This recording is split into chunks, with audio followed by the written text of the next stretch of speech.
cultural icon, a global superstar. Stop it. He's one of the bravest artists we've ever met. He has never forgotten his roots and where he came from. It's the one and only CeeLo Green. Peace and love, people. What's up, people? You know what I'm saying? This is CeeLo, you know what I'm saying? Straight from Southwest ATL, you know what I'm saying? In the world of music, there are artists that transcend boundaries, challenge conventions, and captivate audiences with their unique vision. This is the story of CeeLo Green, a musical genius whose journey from humble beginnings to international acclaim has not only left an indelible mark on the industry, but also made him a pop culture icon, shaping the culture of hip-hop and beyond. Well, hello there. 𝗕𝗥𝗪𝗡𝗚𝗚, known to the world as CeeLo, was born on May 30th, 1974 in Atlanta, Georgia. Growing up in the tough neighborhood of Bankhead, CeeLo's love for music became his escape. How I learned how to sing is imitating people. And I realized that I was growing, or getting better when I could just be flush up against it and not be able to tell the difference between myself and the track. CeeLo was born Thomas Burton and grew up in Atlanta as the son of two ordained Baptist ministers, both of whom died when he was young. Do you remember him at all? No. My aunt just recently, she saw a picture of me in a suit. And she said, boy, you're your father, you know. I don't know an awful lot about him, though. Sometime after his father's death, he assumed his mother's maiden name, Calloway. I felt like I was thrust into manhood because my mother was paralyzed in a car accident, and she was quadriplegic. And I watched her suffer quite a bit for about 3 years before she finally passed away due to the complications. As an adolescent, CeeLo engaged in gang activity and committed petty theft. And after dropping out of school in the 9th grade, he was sent to a military academy, where he eventually earned his GED. You called yourself a goon. A goon. Is that true? I used to steal, rob people at the bus stop. And do you remember a time there was this big sensation about starter jackets and that kind of stuff? Yeah, that was me. Like pro style and innovations in sportwear. Look for the Starter Star. And it was a power trip, and I was just bloodthirsty for it for a long while. Street thing, man, like I just think that's a phase that a lot of us go through and a lot of us get stuck in, you know. And at this point, it's an honorable mention because it's truly a part of a testimony now. In the early 1990s, CeeLo became part of a musical collective known as the Dungeon Family, a group of talented artists and producers in Atlanta. It was within this creative hub that he formed strong connections with fellow artists, including Outkast, Organized Noise, and future Goodie Mob members. The Dungeon Family, the Dungeon itself, the home studio, Rico Wade, you know, this was a 3-bedroom house, you know, with just not even a full basement, but a crawl space. And it was 13 of us over there, you know, it was really just like, you know, shelter. And before you know it, I just found a home. The dungeon was my mother's unfinished basement, the wooden steps, go down the steps. That's the dungeon, you know what I'm saying? I had a grand opportunity to make my life more meaningful, you know what I mean? When I had not taken it so seriously before. I ended up just moving over there. I don't even think I left from that point on. I just started living over there, like we all did. At one time, man, we all lived over there, man, about 13 of us, man, sleeping on the floor, not bathed and wearing the same clothes, you know what I'm saying? Everybody was the Goodie Mob before we were the Dungeon Family. At that time, you know, compilation albums were like a thing to do. Outkast's debut album was kind of like a compilation album, but for the sake of them being the best duo in hip-hop at this point. Rico said, hey, this is the best and most practical way we can introduce everybody. Everybody liked the name Goodie Mob because, you know, what it represented, and it just sounded like a collective name. Goodie Mob, consisting of CeeLo, Cujo, Timo, and Big Gip, emerged as a standout group within the Dungeon Family. Me and Floaty, we had gotten a job for the holiday season. We were working at the airport, and we had a Crush Groove moment when they were working at the car wash. We were in the lunchroom. We were working for UPS. We was in the lunchroom having a lunch break, and Players Ball came on the radio. So we quit and we rode straight out to Bosstown, and there was Rico, and he's making just the first initial programming, you know, for Get Up, Get Out. So it's boom, with just little keys. And Floaty being the type of he is, he say, hey, cuz, you know what I'm saying? Like, man, when you gonna let cuz get on the record? You know what I'm saying? Like, and Rico smile, he say, I'm just trying to find the right place for everybody. Oh. I leaned in, and I got right in Rico's ear, and I started singing it. You got to get up, get out, and get something. So I just got right in his ear, ran the whole verse down. He said, that's it. You got to get up, get out, and get something. around and got on that Southern playlist, that Cadillac Music, man, with Outkast and them. So me and T-Mo was on Call of the Wild, Gibb and CeeLo was on Get Up, Get Out and Get Some, but been grinding in the trenches, so we was just waiting on our time to step up, you know what I'm talking about? Waiting on our time to get our uniform out the locker and get that dirty. We were recording our debut album, Soul Food, in Curtis Mayfield's home studio here. You know, Curtis Mayfield stayed in our neighborhood for years we didn't even know.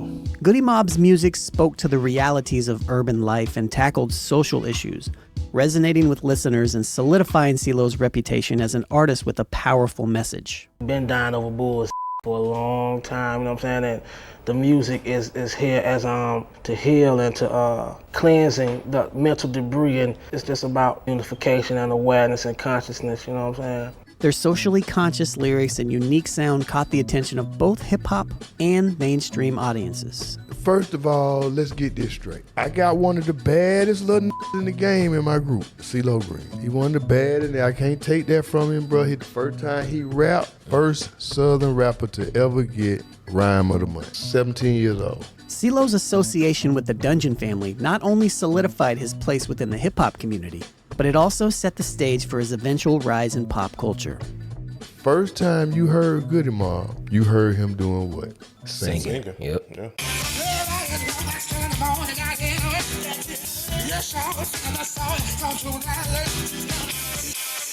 Amidst his work with Goodie Mob, CeeLo embarked on a collaboration that would elevate him to new heights of pop culture prominence.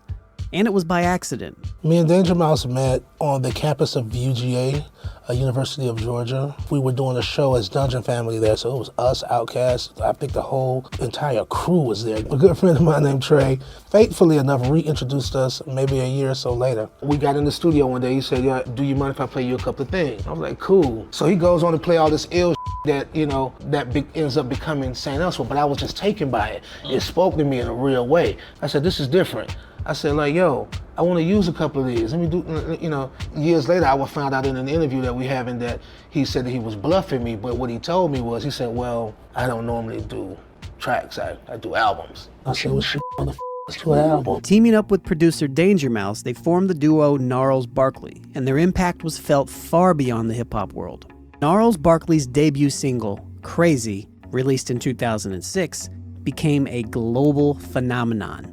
Nobody, so Crazy is done in just one take. We just demoing it. What you hear is it would be considered a demo, but we just flew that way because it got leaked. He played it on BBC last night, Gil. I'm gonna go over and see what they talking about. I'll be back. Man, we can start. I ain't see him for 5 years. Man, let me tell you something about Gnarls Barkley's Crazy, man. This record got a Guinness World Record for being played on the most formats than any other song in history. It's the first record to go #1 by digital downloads at that time. Right. So you feel me?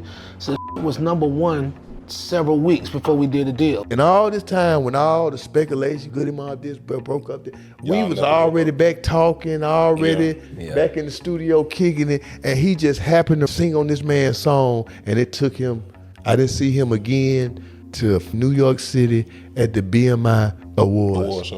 We getting the award for Grills, he getting the award for Crazy. Building on the success of Gnarls Barkley, CeeLo ventured into solo endeavors and collaborations that further solidified his status as a pop culture icon. I wrote and produced Don't You for the Pussycat Dolls. I was working with Bruno Mars and Phil Lawrence.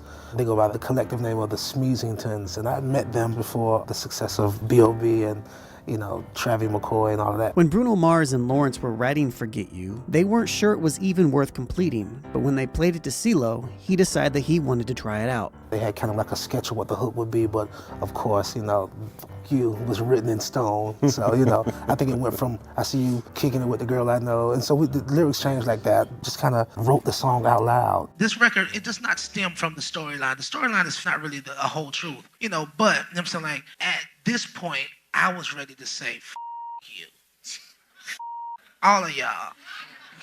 Right? Subconsciously, my F you was aimed at the industry itself because I liken it to the way that you can call a storm a she or a ship a she. You could also call this industry a she because you have to be kind, you have to court it and be considerate and be consistent, and put up with this bullshit. So, at the end of the day, my aim is on the game. Killing is business. Murder is emotion. You see what I'm saying? So I'm killing the game, baby. That's what it means. So I was doing a Saturday Night Live performance, and Sir Mark Burnett was there. So Mark Burnett is television and film executive producer of The Apprentice and Survivor, and you name it. He out there in the audience. He just said he saw something in me. You know what I mean? You feel me? And it didn't hurt that I had the #1 record in the country at the time either. One notable project was his role as a coach on the hit reality TV show The Voice, where he showcased his charisma, musical expertise, and nurturing mentorship. Take the leap and land on your feet. Just take all that pressure and become a diamond. And at the very least, be a stone because they're solid. Is somebody writing this down? Those are wise words from a wise man. Facts. The greatest accomplishment they want to achieve here is to be themselves, you know what I'm saying? And then not to be a glorified karaoke show. You know what I mean? Like, exactly. And I'm not with that either. So it's my job to do recon about, you know what I'm saying, what song is an extension of your true self and your story, you know what I mean? CeeLo's presence on The Voice brought him into millions of households worldwide, exposing him to a broad audience and further cementing his place in pop culture. CeeLo Green frustrated on last night's The Voice. Well, to say the least, I think that they both deserve it. Will be facing a judge of his own this morning, likely with a more subdued tone. Singer CeeLo Green charged with slipping ecstasy to a woman he was apparently dining with in LA last year. The two then went back to the singer's hotel. Prosecutors did not file a charge of rape of an intoxicated person, citing insufficient evidence. Complaint statement writes under a not guilty plea, deny all allegations, enhancements, and priors on behalf of your client. Yes, we do, Your Honor. All right, a not guilty plea is entered. First of all, man, I'm totally innocent. You know what I'm saying? Like, you know, that sounds like something that you're told to say. I'm really advised from these people, you know, you shouldn't speak too much on it because the case is still pending. You know, an accusation, it doesn't have to be a whole truth. To just be plain and clear, like I'm not guilty of no, I would not and could not disrespect a woman. I don't got nobody. I don't got nobody. So you don't got groupies? You know what I'm saying? It's very damaging. You know what I'm saying? Like, especially if a conviction was to ever become of it, and it won't. Because sometimes people just, especially with a civil case, they'll just settle. Yeah. And then when you settle, it's like, oh, he must have did it. That was Sean Kingston. Exactly. No, even just trying to settle it and just, you know, for it to go away so I can continue, but then it still come across like an admission of guilt, and it's just you know, it's like a catch-22. Right. In 2014, amidst all of this going on, CeeLo faced controversy and criticism for controversial tweets that were deemed offensive, which in return sparked conversations on accountability, cultural sensitivity, and the responsibility of artists in the public eye. CeeLo has remained active in the last decade. Some of the more notable things that CeeLo was a part of in the last 10 years was him rejoining The Voice for season 5, releasing his 5th solo studio album 𝗕𝗥𝗓𝗡𝗚 in 2015. In 2016, CeeLo provided the vocals for Can't Stop the Feeling with Justin Timberlake from the animated film Trolls. Back in 2017, CeeLo was a part of a special Teen Titan Go miniseries called The Night Begins to Shine. He played CeeLo Bear. In 2019, there was the tragic passing of Nipsey Hussle, with whom CeeLo had recently collaborated with for the song Loaded Bases. In 2020, Goodie Mob reunited with CeeLo, and they released the album Survival Kit. CeeLo also released his 6th solo studio album called CeeLo Green as Thomas Calloway.